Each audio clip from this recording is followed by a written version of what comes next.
रुखसाना और आप देख रहे हैं मेरा चैनल कुकिंग विद रुखसाना। तो फ्रेंड्स, जिस तरह की गर्मियां चल रही हैं और गर्मियों के मज़ेदार फ्रूट्स भी जो है आ चुके हैं, तो उन्हीं फ्रूट्स में से आज मैं बनाने जा रही हूँ फ्रेश आलू बुखारे का शरबत। तो फ्रेंड्स, गर्मियों में अगर फ्रेश आलू बुखारे के का शरबत नहीं पिया तो फिर क्या पिया। तो आज उसी को मद्देनजर रखते हुए मैं बनाऊंगी मज़ेदार आलू बुखारे का शरबत। उसको पियेंगे, वो ठंडक तो देगा, उसके साथ ही साथ रंग को भी गोरा करेगा। तो चले फिर रेसिपी को शुरू कर लेते हैं। आलू बुखारे का शरबत बनाने के लिए यहाँ पे मैंने हाफ के जी के करीब फ्रेश आलू बुखारे ले लिए हैं। तो चलें जी, इसका मज़ेदार शरबत जो है वो तैयार करते हैं। यहाँ पे एक पैन लेंगे और आलू बुखारों को अच्छे से वॉश करके तो ये हम इसमें शामिल कर देंगे। और इसमें हम 2 से ढाई गिलास के करीब पानी शामिल कर देंगे। एक प्याली के करीब इसमें मैं डालूँगी चीनी और 2 चुटकी के करीब फ्रेंड मैं इसमें नमक शामिल कर रही हूँ। ये चीनी को जो है वो बैलेंस कर देगा। तो अभी हम इसको कवर करते हैं और 15 से 20 मिनट के लिए इसको मैं चूल्हे पे रखूँगी और इसको हम बॉईल करेंगे और सेंटर में इसको चेक करती रहूँगी और आपको भी दिखाऊँगी। यहाँ पे देखिए फ्रेंड्स, 5 मिनट हो गए हैं आलू बुखारों को बॉईल करते हुए। तो आप देख सकते हैं कि ये थोड़े से सॉफ्ट हो गए हैं और इनके छिलके भी जो है वो फटना शुरू हो गए हैं। तो अभी 5 मिनट हुए हैं, मज़ीद इसको हम 10 से 12 मिनट के लिए और पकाएंगे और जैसे ही ये थोड़े से सॉफ्ट होते हैं फिर मैं आपको दिखाती हूँ। यहाँ पे देखें जी, आलू बुखारे सभी जो हैं वो बहुत सॉफ्ट हो गए हैं और ये देखें जी, इनका छिलका जो है वो ऊपर आना शुरू हो गया है। तो अभी यहाँ पे हम इनके जो ऊपर से छिलके हैं वो अलग कर लेते हैं।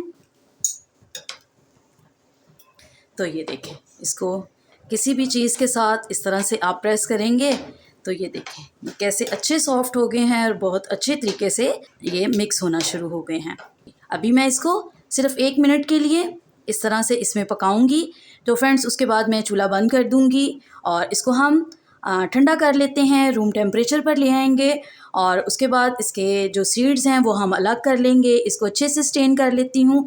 तो स्टेन करती हूँ तो उसके बाद फिर मैं आपको दिखाती हूँ कि नेक्स्ट। यहाँ पे मैंने इसके जो पानी था, जूस था, वो मैंने अलग कर लिया है और फ्रेंड्स इसका पल्प मैंने अलग कर लिया है। जो भी इसके अंदर सीड्स थे वो मैंने निकाल दिए हैं। तो अभी हम इसको एक ब्लेंडिंग के जग में जो है वो डाल देते हैं।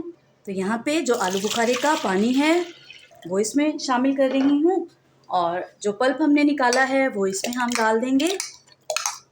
तो जी फ्रेंड्स, यहाँ पे इसको अच्छे से हम ब्लेंड कर लेते हैं। तो ये देखें जी, यहाँ पे हमारा मज़ेदार आलू बुखारे का शरबत जो है वो तैयार है। इसको ब्लेंड कर लिया है तो आप देख सकते हैं कि ये कैसा खूबसूरत लग रहा है। तो फ्रेंड्स, यहाँ पे अगर आपने फ़ौरी तौर पे पीना है तो इसको ग्लासेस में डालें और इन्जॉय करें। अगर नहीं तो इसको बना के किसी जग में डाल के फ्रिज में रख दें और जब दिल चाहे ग्लासेस में बर्फ़ डालें और मज़ेदार जूस को जो है वो इन्जॉय करें। तो चलें, अभी यहाँ पे मैं ग्लासेस में इसको सर्व करती हूँ। तो ये देखिए जी, यहाँ पे आलू बुखारे के शरबत को मैंने बहुत अच्छे से जो है वो ब्लेंड कर लिया है।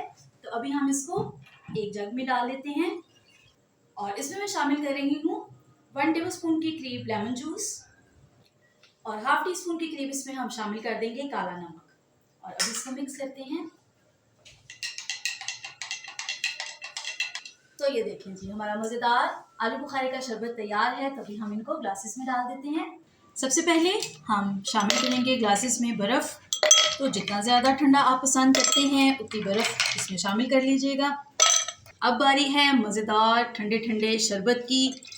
तो ये देखें जी, कैसा खूबसूरत लग रहा है। तो फ्रेंड्स, इसमें मैंने किसी भी तरह का कोई आर्टिफिशियल कलर इसमें मैंने शामिल नहीं किया। तो आप इसका कलर देखें कितना खूबसूरत है। तो चलें जी, मज़ेदार जूस को एंजॉय करते हैं। तो ये देखिए जी, हमारा मज़ेदार सीजनल आलू बुखारे का शरबत जो है वो तैयार है। तो अगर ये मेरी मज़ेदार रेसिपी ड्रिंक आपको पसंद आया है तो मुझे कमेंट्स में ज़रूर बताएं। मेरे चैनल को सब्सक्राइब करें, वीडियो को लाइक करें और इसको ज़्यादा से ज़्यादा शेयर करें। दोबारा मिलूंगी आपके साथ इसी तरह एक और मज़ेदार रेसिपी लेकर। खुदा हाफिज़।